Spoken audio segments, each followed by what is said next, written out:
Woo! With the concept of All Day Darling, we were timed in the right way to even begin our recipe testing for this concept with SPICEWALLA. Beginning with my travels in the Middle East to actually being in my home kitchen at table, working through the recipes, and SPICEWALLA was part of that from the beginning. My favorite spice is definitely cumin. Surprisingly versatile. Speaks to my heart, my Tex-Mex soul. Cumin is one of the most telling of the spices in the repertoire because cumin gets stale so quickly. We don't have to toast cumin anymore to try to elevate its spice note now that we're buying SPICEWALLA cumin. I have to say probably the black pepper actually tastes like the berry that it's supposed to taste like. Mainline black pepper, it just tastes like sawdust.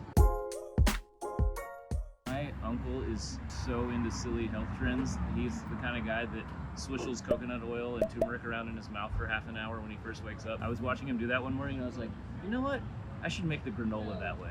This is our all-day granola. SPICEWALLA products that we use in here are ground green cardamom, turmeric. It's not toothacheingly sweet. It's a well-rounded bite. It's really good with oat milk.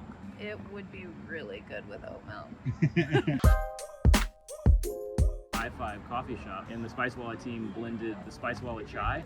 So it is kind of a building block of our beverage menu, and it really bringing a full flavored profile forward that other spices don't do.